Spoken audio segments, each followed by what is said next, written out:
C'était une de ces soirées orageuses à Abuja. Le ciel pleurait à chaudes larmes. Le tonnerre grondait au loin, et la pluie tombait comme si le paradis s'était brisé en morceaux.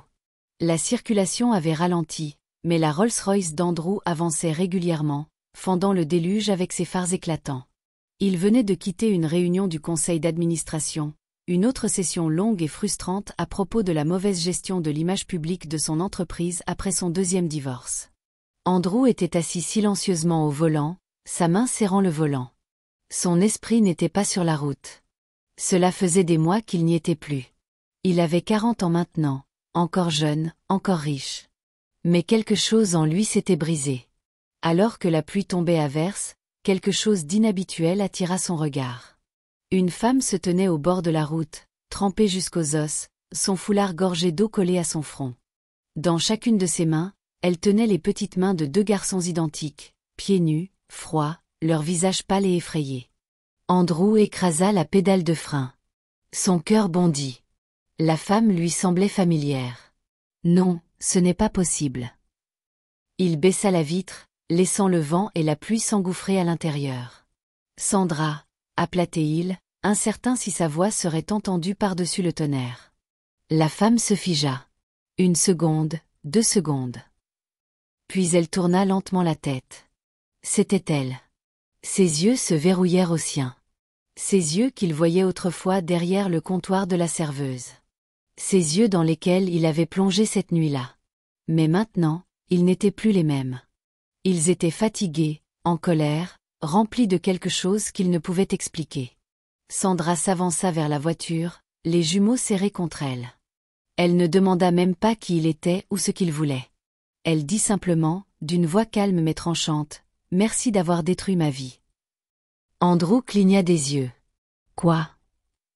Elle secoua la tête, de l'eau goûtant de son menton. « Ce n'est pas évident, » demanda-t-elle, presque en riant, mais sans joie. « Dois-je vraiment t'expliquer ?» Avant qu'il ne puisse répondre, l'un des garçons se mit à tousser violemment. L'autre trembla et enfouit son visage dans la taille de Sandra. Andrew paniqua. Ses yeux passaient de Sandra aux enfants. « Montez, » dit-il rapidement, déverrouillant les portes. « Montez maintenant, s'il vous plaît. » Sans un mot, Sandra grimpa à l'arrière avec les garçons. Andrew fit demi-tour rapidement et fonça vers un hôpital privé. Alors que la voiture roulait, Sandra ne disait rien. Les garçons s'accrochaient à elle, froids et effrayés. Andrew les observait dans le rétroviseur. Il semblait avoir 9 ou 10 ans. Son cœur battait plus vite. Était-ce possible? Non, ça ne pouvait pas l'être. Vraiment? Les souvenirs de cette nuit-là et des années passées lui revinrent comme un éclair. Il était ivre. Elle l'avait ramené chez lui. Il ne se souvenait pas de grand-chose, juste des bribes, elle l'aidant à entrer. Puis ses mains serrèrent le volant plus fort alors qu'ils arrivaient à l'hôpital. Sandra regardait droit devant elle. Elle n'avait pas pleuré. Pas une seule fois. Andrew sauta de la voiture, se précipita pour ouvrir la porte et aida à porter les garçons à l'intérieur. Sandra suivit lentement. À l'intérieur de la clinique, le médecin prit les jumeaux pour un examen. Andrew faisait les 100 pas. Sandra était assise en silence dans la salle d'attente, l'eau goûtant encore de ses vêtements. Il se tourna vers elle. « Je suis désolé, Sandra. Je ne savais pas.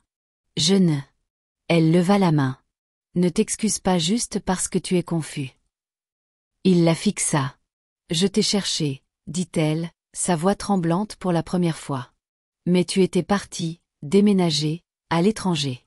Je ne connaissais même pas ton nom de famille. » Andrew sentit ses jambes flancher. Soudain, le médecin revint, tenant un dossier. « Monsieur Andrew, puis-je vous parler en privé ?» Andrew hocha la tête.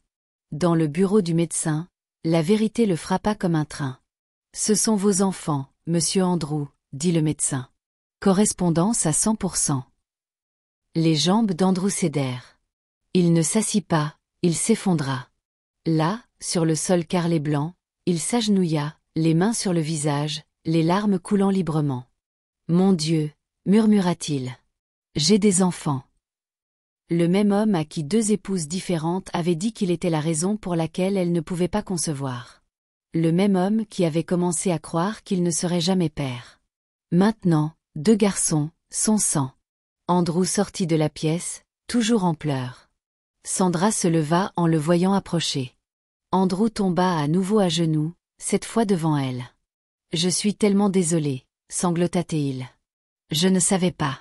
Pardonne-moi, s'il te plaît. » Sandra le regarda. Son visage était indéchiffrable. « Tu m'as laissé, Andrew, dit-elle. Enceinte, seule. J'ai supplié. J'ai souffert. J'ai presque abandonné. » Les jumeaux accoururent dans le couloir à ce moment-là, chacun tenant une petite boîte de jus donnée par une infirmière. Ils s'arrêtèrent en voyant Andrew à genoux. « Maman » murmura Jerry. Sandra les regarda et força un sourire. « Tout va bien, les garçons, » dit-elle doucement. « Tout va bien. » Mais en elle, rien n'allait. Pas encore. Loin de là. La pluie s'était arrêtée, mais dans le cœur de Sandra, une tempête faisait encore rage. Andrew conduisait en silence, les yeux fixés sur la route. À l'arrière, Sandra était assise à côté des jumeaux, maintenant secs et endormis, enveloppés dans des couvertures d'hôpital autour de leurs épaules. Elle les regardait respirer paisiblement, ce qu'ils faisaient rarement lorsqu'ils avaient faim ou froid. Andrew parla enfin. « Vous venez avec moi, » dit-il. « Chez moi. » Sandra ne répondit pas. Elle continuait à regarder ses fils. Il la regarda dans le rétroviseur. « Sandra, s'il te plaît, laisse-moi réparer ça. » Elle ferma les yeux. « Tu ne peux pas réparer 10 ans, » murmura-t-elle, mais elle ne lui dit pas d'arrêter. « Pas encore. » La voiture s'arrêta devant une immense grille noire dans le quartier de Metama, la résidence d'Andrew. Les gardes, confus mais respectueux, ouvrirent la grille. À l'intérieur, des lumières dorées éclairaient l'allée. Des fleurs bordaient les 2 côtés. Un garage pour Rolls-Royce se dressait à côté d'une fontaine. La maison ressemblait à quelque chose sorti d'un rêve. Sandra n'avait pas envie de rêver. Elle sortit de la voiture, pieds nus. Les garçons s'éveillèrent, leurs yeux endormis s'écarquillant devant la résidence. « Maman, on est au paradis ?» demanda Jérémia doucement. Sandra esquissa un faible sourire et le serra contre elle. « Non, mon bébé, pas le paradis. Juste un endroit où elle ne pensait jamais revenir avec l'homme qui avait changé son monde en une nuit. » Le personnel d'Andrew s'affaira lorsqu'ils la virent. Une des femmes de ménage courut chercher des serviettes. Le chef jeta un coup d'œil depuis le couloir. La gouvernante murmura quelque chose, les yeux fixés sur l'écharpe boueuse de Sandra. « Préparez 2 chambres d'amis à l'étage, » ordonna Andrew. « Et apportez quelque chose de chaud pour les garçons. » Il se tourna vers Sandra. « Vous 2, utilisez la chambre de ma sœur, s'il vous plaît. Elle n'habite plus ici. » Sandra hocha légèrement la tête. Mais avant de suivre la femme de ménage, elle le regarda dans les yeux. « Si tu essaies de m'impressionner avec des murs dorés et des roses, ne perds pas ton temps. Je ne suis pas là pour ton argent. » Andrew déglutit. « Je sais. » Puis elle monta les escaliers, la tête haute, tenant les mains de Jerry et Jérémia. Andrew resta là, figé par le poids de la culpabilité. Cette nuit-là, après que les garçons eurent mangé et se furent endormis, Sandra s'assit seule sur le balcon à l'extérieur de la chambre d'amis, portant une simple chemise de nuit ayant appartenu à la défunte mère d'Andrew. Ses cheveux naturels étaient détachés, épais et indomptés. Les étoiles scintillaient au-dessus d'elle. L'air était calme, mais ses pensées ne l'étaient pas. Elle ne remarqua pas Andrew sortir sur le balcon jusqu'à ce qu'il tire doucement une chaise à côté d'elle. « Je n'ai jamais voulu te faire du mal, » commença-t-il. « Tu étais ivre, » répondit-elle. « Mais ce qui m'a fait le plus mal, c'est que tu es disparu. Pas de numéro, pas d'adresse, juste parti. » Il hocha la tête. « Je pensais que je poursuivais quelque chose. Un diplôme, un avenir. Mais maintenant, je vois. J'ai fui la seule chose réelle que j'avais. » Sandra se tourna vers lui. « Tu ne te souviens même pas de ce qui s'est passé cette nuit-là, n'est-ce pas ?» Andrew détourna le regard. « Non, » murmura-t-il. « Je me souviens de bribes. Toi qui me conduisais. Toi qui m'aidais à entrer dans ma chambre. Ensuite, tout devient flou. J'ai vécu avec la honte pendant des années, mais je ne savais même pas que je t'avais laissé avec ça. » Il s'arrêta, la voix étranglée. 2 garçons, mes fils. Sandra, pourquoi ne m'as-tu rien dit? Elle rit amèrement. Te dire quoi? Quand? Comment? Je travaillais dans un restaurant. Tu étais un milliardaire qui avait disparu. Tu ne sais pas ce que c'est d'être enceinte et sans abri. J'ai supplié. J'ai récuré des sols. J'ai même voulu vendre la radio de mon défunt père Juste pour acheter de la nourriture pour bébé. Andrew essuya une larme. Je ne peux pas imaginer. Non, tu ne peux pas, dit-elle doucement. Il y eut un long silence. J'ai eu 2 mariages, dit-il soudain. Les 2 se sont terminés parce qu'elle disait que j'étais le problème. Je ne pouvais pas avoir d'enfant.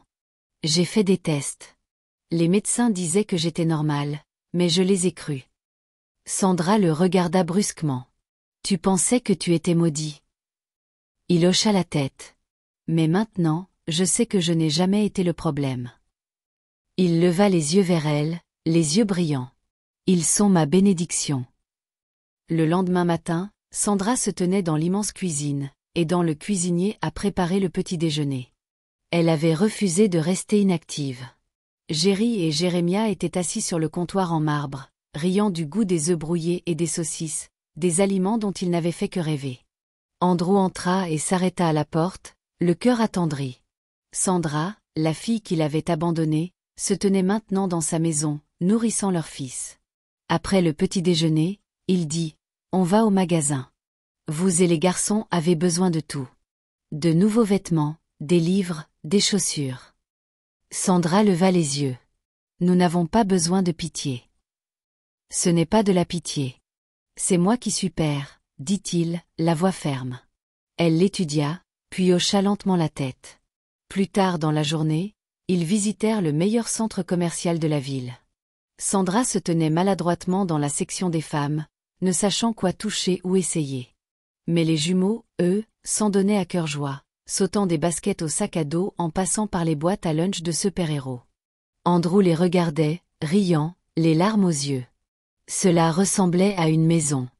Mais tout le monde au centre commercial n'était pas heureux.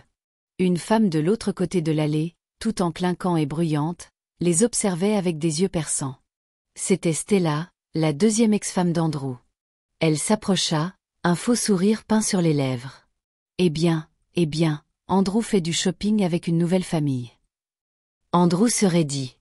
Sandra jeta un coup d'œil à la femme, incertaine de qui elle était. Stella détailla Sandra de haut en bas. Serveuse, n'est-ce pas? Tu nous as servi une fois dans ce restaurant chic. Qu'est-ce que c'est? Un programme de charité? Andrew s'avança devant Sandra. C'est la mère de mes enfants. Fais attention à ce que tu dis. Stella cligna des yeux. Des enfants? Toi? C'est impossible. Andrew sourit fièrement, posant sa main sur l'épaule de Jerry. Plus maintenant. Il se détourna avec sa famille. Stella resta figée, choquée et sans voix. Cette nuit-là, alors que Sandra bordait les garçons dans leur nouveau lit moelleux, elle s'arrêta. Jerry se tourna vers elle. « Maman, on va rester ici pour toujours. » Elle hésita, puis hocha la tête pour l'instant. Oui, mais en son fort intérieur, une voix murmurait. « Peux-tu vraiment lui faire confiance? Et s'il changeait à nouveau? Et si cette paix ne durait pas? » Et juste au moment où elle embrassait Jérémia pour lui souhaiter bonne nuit, elle entendit des pas derrière elle. Andrew. Il se tenait à la porte, tenant une enveloppe brune. « Je t'ai apporté quelque chose, » dit-il doucement. Sandra l'ouvrit. À l'intérieur se trouvait une lettre d'admission. Une école d'infirmière. Son nom était clairement imprimé. Les larmes lui montèrent aux yeux. Elle le regarda, sans voix. « Je veux que tu deviennes ce dont tu as toujours rêvé, » dit-il. Mais avant qu'elle ne puisse répondre, un grand fracas résonna depuis le rez-de-chaussée. Une fenêtre s'était brisée. Quelqu'un s'était introduit dans la maison. L'alarme retentit dans la maison comme un cri dans la nuit. Andrew se précipita en bas, pieds nus, le cœur battant aussi fort que la sirène. Sandra retint les garçons à l'étage, accroupie derrière le mur près de l'escalier, ses bras tremblants mais fermes. Elle écoutait les voix qui criaient en bas. « Restez ici », murmura-t-elle à Jerry et Jérémia. « Ne bougez pas. Quoi qu'il arrive. » Les jumeaux hochèrent la tête, la peur figée sur leur visage. En bas, Andrew trouva la fenêtre brisée dans le salon. Des éclats de verre étaient éparpillés comme de la glace sur le sol en marbre. Les rideaux battaient violemment dans le vent. 2 de ses gardes de sécurité étaient déjà à l'intérieur, armes dégainées. « Qui est entré ?» cria Andrew, la voix pleine de panique. « Personne, monsieur. Ils ont dû s'enfuir. » Mais celui qui était entré connaissait la disposition de la sécurité. Aucune caméra ne les avait filmés entrant. Andrew marcha sur les éclats de verre et ramassa quelque chose de petit, une bague, en or, gravée. Son sang se glaça. Il connaissait cette bague. Elle appartenait à son frère aîné, Desmond. Il y a 10 ans, Desmond était censé reprendre l'empire commercial de leur père. Mais après un scandale public impliquant fraude et détournement de fonds, Andrew avait été forcé d'intervenir et de nettoyer le désordre.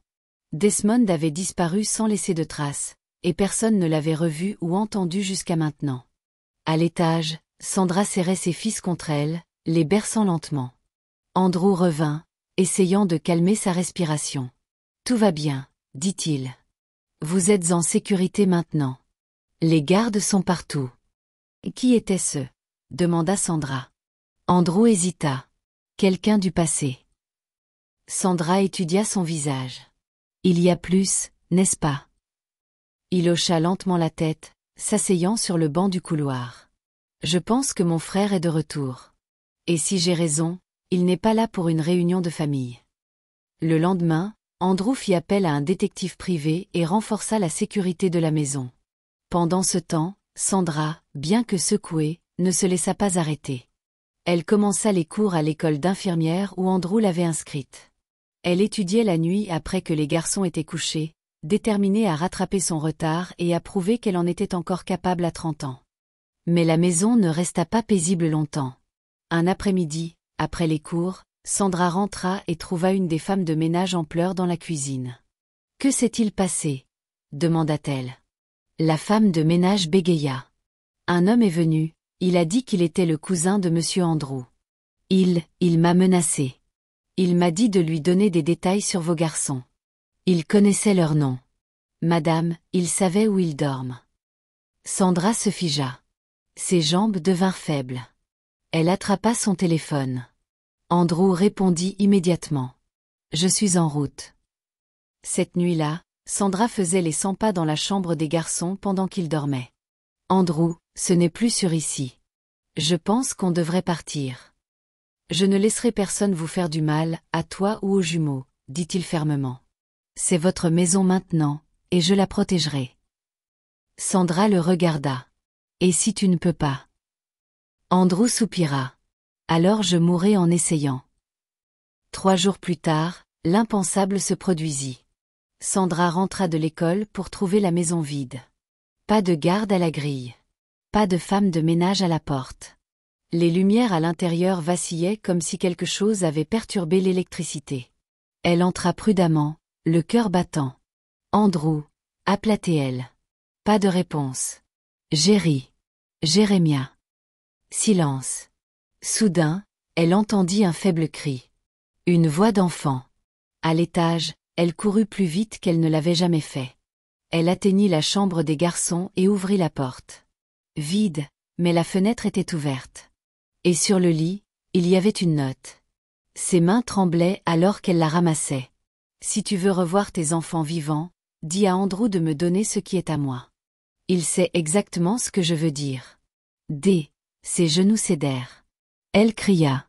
Andrew arriva quelques minutes plus tard et la trouva recroquevillée sur le sol, serrant la note. Il la ramassa, la lut, et la laissa tomber comme si elle brûlait. Desmond avait enlevé les jumeaux. Tout changea après cela. Andrew annula toutes ses réunions d'affaires. Il se retira des apparitions publiques. Tout ce qui comptait maintenant était une chose, récupérer ses fils. Il fit appel à des agents privés. Même un ancien officier du DSS qui lui devait une faveur. Sandra arrêta d'aller à l'école. Elle restait dans la maison, attendant près de la fenêtre tous les jours, espérant un signe, n'importe quel signe que Jerry et Jérémia allaient bien.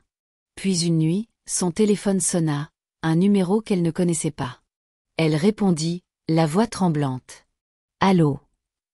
Allô, Sandra, dit une voix grave et rauque. Ne crie pas. Je veux juste parler. C'était Desmond. Où sont mes enfants? Cria-t-elle. Ils sont en sécurité pour l'instant, répondit-il froidement. Mais si ton petit ami ne me donne pas les parts de l'entreprise que mon père a laissée pour nous deux, tu ne les reverras jamais. S'il te plaît, ce ne sont que des enfants. Je vous donne 48 heures, dit-il. Dis à Andrew de décider, ou je commencerai à envoyer des morceaux. La ligne coupa. Sandra s'effondra sur le sol. Andrew entra dans la pièce quelques instants plus tard. Sandra. Elle leva les yeux, terrifiée. Il a dit qu'on avait 48 heures. La mâchoire d'Andrew se serra. Non, dit-il entre ses dents. Je mets fin à ça ce soir. Il était minuit quand Andrew entra dans le coffre-fort souterrain du vieux bureau de son père, un endroit qu'il n'avait pas visité depuis des années. À l'intérieur se trouvaient les documents originaux, les droits de naissance, les parts, les actes de propriété, et une enveloppe scellée qui avait déclenché la guerre familiale. Tout prenait sens maintenant. Desmond avait toujours su que leur père avait laissé des parts égales pour eux deux, mais Andrew avait été choisi pour gérer parce que Desmond avait été irresponsable. Maintenant, il voulait se venger. De retour à la maison, Sandra était assise dans la chambre vide des jumeaux, serrant leurs petits oreillers contre sa poitrine. Elle n'avait pas mangé. Elle n'avait pas dormi. Leur odeur persistait encore. Et chaque fois qu'elle fermait les yeux, elle entendait leur voix. « Maman, on peut dormir à côté de toi ce soir? On peut avoir une voiture pour le petit déjeuner ?» Les larmes coulaient sur son visage. Elle avait déjà survécu à tant de choses. Mais ça la brisait. Elle pria fort, désespérément. « Mon Dieu, s'il vous plaît. Je les ai mis au monde dans la douleur. Je les ai élevés dans la pauvreté. Ne les laissez pas mourir comme ça. » La porte grinça. Andrew se tenait là, vêtu d'un jean noir et d'une veste en cuir. « Je vais le rencontrer, » dit-il calmement. Sandra bondit. « Non, c'est ce qu'il veut. Tu ne peux pas y aller seule. Je ne vais pas laisser quelqu'un faire du mal à nos enfants, Sandra. Si lui donner mes parts met fin à ça, je le ferai. » Elle secoua la tête. « Il ne s'arrêtera pas là. Tu lui donnes les parts, et il viendra pour tout le reste. Il te hait. » Andrew soupira. « Alors je vais tendre un piège. » Le plan était dangereux. Andrew accepterait de rencontrer Desmond dans une vieille propriété familiale en dehors d'Abuja, que leur père utilisait pour des retraites de chasse. C'était isolé, sans signal téléphonique, avec une seule route d'accès. Le contact du DSS, M. Adawal, prépara tout. Des micros cachés, un drone de secours, des tireurs d'élite dissimulés dans les buissons. Sandra voulait venir, mais Andrew dit non. Reste près du téléphone fixe. S'il y a un problème, tu seras la première qu'ils appelleront. À 3h45 du matin, Andrew arriva à la vieille propriété. Le ciel était encore sombre, mais son cœur battait plus fort que les grillons.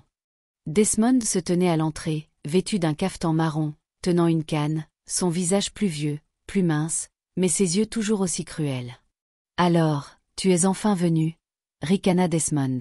« Pas de garde, pas de tour. Je suis venu seul, » dit Andrew, levant les deux mains. « Où sont mes fils ?» Desmond rit. Des ombres, deux hommes masqués avancèrent, traînant Jerry et Jérémia, les mains liées, mais vivants. Le cœur d'Andrew se serra. « Laisse-les partir, » dit-il. « Tu peux prendre les documents. Je signerai ce que tu veux. » Desmond agita les documents. « Ça?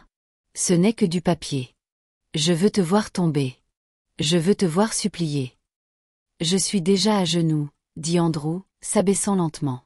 « Laisse-les partir. » Soudain, l'un des hommes masqués sortit un couteau. « Assez parlé, » grogna-t-il. « Finissons-en. » Mais avant que la lame ne puisse bouger, crac. Un coup de feu retentit, puis un autre. Le chaos éclata. Les buissons explosèrent alors que les agents du DSS se précipitaient. Desmond tenta de fuir, mais glissa et tomba. L'un des hommes masqués se rendit. L'autre essaya d'attraper Jerry, mais Andrew le plaqua au sol. « Ne touche pas mon fils » cria-t-il, luttant pour repousser l'homme. D'autres coups de feu. Des cris. Tout se termina en quelques minutes. Quand la poussière retomba, Desmond était menotté, saignant de la jambe. Les jumeaux étaient en sécurité, bien que tremblants de peur. Andrew les serra fort, les larmes trempant sa chemise. « Je suis là. Je suis là maintenant. Je promets que je ne laisserai plus jamais rien vous arriver. » De retour à la maison, Sandra attendait près du téléphone fixe, fixant l'horloge. Elle n'avait pas cligné des yeux depuis des minutes. Soudain, la porte d'entrée s'ouvrit violemment. Elle se tourna, figée, et les voilà. Jerry, Jérémia, Andrew. Elle cria leur nom et courut. Les garçons lâchèrent leurs sacs et se précipitèrent dans ses bras. Elle les serra si fort que ça faisait mal. Andrew se tenait derrière eux, silencieux. Sandra le regarda, les joues humides. « Tu les as ramenés, » murmura-t-elle. Il hocha la tête. « J'ai fait une promesse. » Des jours plus tard, la nouvelle fit la une de tous les journaux nigérians. Complot d'enlèvement déjoué par le milliardaire Andrew Okonkwo, son frère arrêté dans une guerre d'héritage. Le public acclama son courage. Mais Andrew se fichait des gros titres. Il ne se souciait que de sa famille. 2 mois plus tard, Sandra obtint son diplôme en tête de sa classe à l'école d'infirmière. Le public applaudit bruyamment lorsqu'elle reçut son certificat. Depuis la première rangée, Andrew se tenait fièrement avec Jerry et Jérémia, applaudissant le plus fort. Après la cérémonie, il la prit à part. « Tu n'as pas seulement survécu, Sandra. Tu as conquis. » Elle sourit, les yeux chaleureux. « Tu m'as aidé à croire à nouveau, » dit-elle. « En les gens, en les secondes chances. » Andrew plongea lentement la main dans sa poche et en sortit une petite boîte. Il l'ouvrit. Une bague. « Je ne demande pas le pardon, » dit-il. « Je sais que je ne te mérite pas, mais j'aimerais une chance de construire l'avenir que nous étions censés avoir, avec toi, avec eux. » Sandra fixa la bague, puis regarda ses garçons, puis revint à Andrew. Elle ouvrit la bouche pour parler, mais une sonnerie de téléphone stridente coupa l'instant. Andrew sortit son téléphone. Numéro inconnu. Il répondit. Une voix familière murmura. « Tu penses que Desmond était le seul à vouloir ton empire ?» Le visage d'Andrew devint pâle. Sandra l'observa attentivement alors qu'il tenait le téléphone à son oreille. « Qui est-ce » demanda-t-il, la voix soudain tranchante. La voix ricana, un son bas et moqueur qui lui donna des frissons. Desmond n'était que le début. Tu as pris ce qui était destiné à d'autres, Andrew. Et maintenant, ils le veulent en retour. Nous tous. Clic. La ligne coupa. Andrew resta figé au milieu de la salle de célébration, entouré de gens applaudissant et félicitant Sandra pour son diplôme. Elle s'avança, tenant son bras. « Andrew, que se passe-t-il » Il la regarda, les yeux fatigués. « Il y a quelqu'un d'autre. Quelqu'un qui pense que je ne mérite pas cette vie. » Sandra fronça les sourcils. « Mais nous venons de terminer une bataille. Allons-nous vraiment en commencer une autre ?» Il hocha lentement la tête. « Je ne sais pas encore qui c'est, mais je sais une chose, il nous observe. » Cette nuit-là, Andrew ne pouvait pas dormir. Les jumeaux étaient couchés, et Sandra était assise au bord du canapé dans son uniforme d'infirmière, tenant toujours son certificat. La boîte de la bague qu'Andrew lui avait donnée plus tôt était posée silencieusement sur la table entre eux, toujours fermée. « Vous n'êtes pas en sécurité, » dit enfin Andrew, brisant le silence. « Ni toi, ni les garçons. » Sandra leva les yeux vers lui. « Que vas-tu faire ?» Il se leva. « Ce que j'aurais dû faire il y a 10 ans, protéger ce qui compte. » Dans les semaines qui suivirent, Andrew transféra tous ses actifs dans un trust sécurisé, avec Jerry et Jérémia comme principaux bénéficiaires. Il changea la structure de son entreprise, se retirant de la scène publique et nommant un conseil de confiance pour gérer les opérations quotidiennes. Sandra, désormais sage-femme diplômée, obtint un poste officiel dans un hôpital de maternité privée. Ses uniformes brillaient de détermination chaque matin lorsqu'elle franchissait la grille de la maison, n'étant plus la serveuse qui priait autrefois pour que quelqu'un croie en elle. Mais ce n'était pas fini. Un soir, en examinant de vieux dossiers de son père, Andrew trouva une lettre enfouie dans un dossier en cuir, une confession écrite il y a des années par son défunt père. Elle révélait une vérité cachée qui le stupéfia. Si tu lis ceci, Andrew, tu n'étais pas censé tout hériter.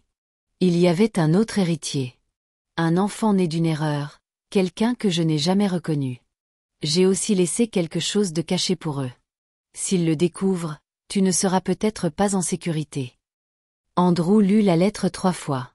Ses mains tremblaient. Un autre héritier. Quelqu'un d'autre avec une revendication. Une brise froide traversa le bureau, bien que toutes les fenêtres soient fermées. Il prit son téléphone et appela son chef de la sécurité. Doubler la surveillance. Personne n'entre ou ne sort sans autorisation. Je me fiche de qui ils sont. Cette même nuit, Sandra trouva Jerry dans le jardin à l'arrière, regardant les étoiles. Elle le rejoignit silencieusement. « À quoi penses-tu, mon chéri ?» Jerry ne la regarda pas. « Maman, si papa n'était pas revenu ce jour-là, aurais-tu encore cru que de bonnes choses pouvaient nous arriver ?» Elle sourit doucement. « Je n'ai jamais cessé de croire, même quand j'avais toutes les raisons de le faire, et c'est pourquoi j'ai retrouvé ton père. » Jerry hocha la tête, puis la regarda, ses grands yeux bruns sérieux. « Puis-je être comme lui ? Un homme qui répare les choses ?» La gorge de Sandra se serra. « Tu peux être meilleur. » Plus tard, quand les garçons furent endormis, Sandra revint dans le salon. Andrew était assis seul, la lettre de son père toujours à la main. Elle s'assit à côté de lui. « J'ai fait la paix avec le passé, » dit-elle doucement. « Mais je ne le laisserai pas décider de mon avenir. » Il la regarda. Elle prit la boîte de la bague et l'ouvrit. « Oui, » murmura-t-elle. Andrew cligna des yeux. « Quoi ? » ?»« Oui, à ta question. Construisons cet avenir. Mais cette fois, battons-nous ensemble. » Il prit sa main et la serra dans une étreinte silencieuse. Ce n'était pas bruyant. Ce n'était pas Tapax en Graveleuil, mais c'était réel. 5 ans plus tard, un jet rutilant roulait sur la piste de l'aéroport international Nnamdi Azikiwe. Jerry et Jérémia en sortirent, portant des uniformes d'aviation assortis, maintenant pilotes pleinement formés à seulement 21 ans. Les reporters prenaient des photos, stupéfaits par l'histoire des fils jumeaux du milliardaire Andrew Okonkwo et de leur ascension, de mendiants des rues à pilotes internationaux. De l'autre côté du tarmac, Sandra se tenait fièrement dans sa tenue médicale, désormais responsable du service de maternité d'un des meilleurs hôpitaux d'Abuja.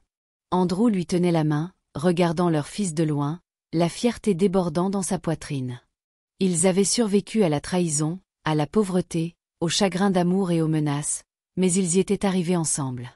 Et alors qu'ils marchaient vers leur fils, Andrew murmura : « Je pensais avoir ruiné ta vie, mais toi et ces garçons, vous avez sauvé la mienne. » Sandra sourit. « Parfois, dit-elle, Dieu utilise des choses brisées pour construire les maisons les plus solides. » Et cette fois, il n'y avait plus de tempête, juste du soleil et des secondes chances. Si vous avez aimé cette histoire, commentez, partagez et abonnez-vous à notre chaîne pour plus d'histoires captivantes.